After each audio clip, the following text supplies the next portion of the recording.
Hi, I'm going to give you a few pointers for the getting started on the series that they may be one. The series of workshops, the title comes from the scripture in John. I'll read it to you now in the Gospel of John. I believe it's 17:22, where he says, "The glory which you have given me, I have also given to them, so that they may be one, just as we are one." That's the premises for this whole series of workshops. I'm going to walk you through a few of the sort of getting started questions. So the first question is, who should come? Who should attend these? I will tell you that the easiest answer for that is any of your parish staff who contribute to the organizational health of the family of parishes. So I'm going to use the bookkeeper as an example here.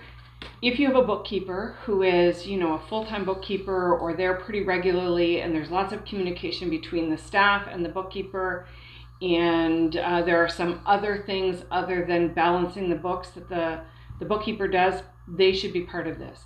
If you have a bookkeeper that comes in, one afternoon a week, and they really just write the checks and balance the books and send out checks, they may not need to be there. Same with caretakers. If they're the guy that shovels the snow, not so much. But if they're the first person that people meet when they walk in the door, and there's lots of communication, maybe tension on the team with one of the members of the staff, and I don't mean to point that out as the deciding factors, but if there's potential for that, they should be at these series of workshops. They contribute to the organizational health of the parish team.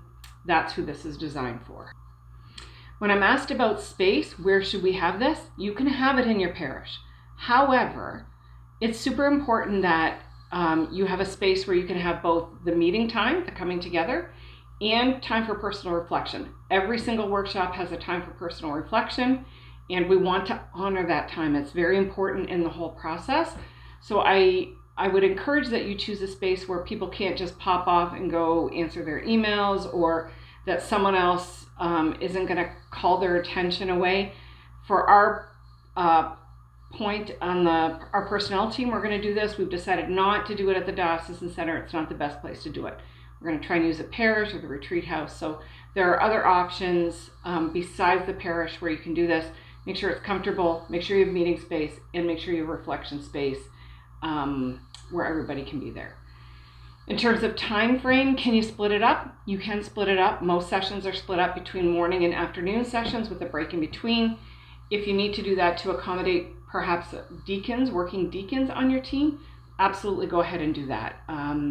You can do a couple of evenings. All I ask is that you make sure that there's equitable loo time for parish staff, that this isn't above and beyond what they normally do, but that is part of what they normally do. So if you're going to do an evening, adjust your time frame during the day so that they're not there for 12 hours and there's no compensation for that.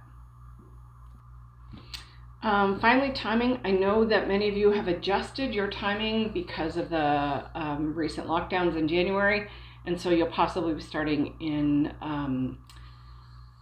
February instead of January. My recommendation would be that you keep your set time that you've already had and add in a day or at least a half a day for that retreat experience, which should have come after Easter. So if you maybe keep the same time schedule that you originally worked with, if you've put those dates in your calendar, and adjust to add in a retreat day or at least a half a day to make that viable in everybody's schedule. That's probably your best option.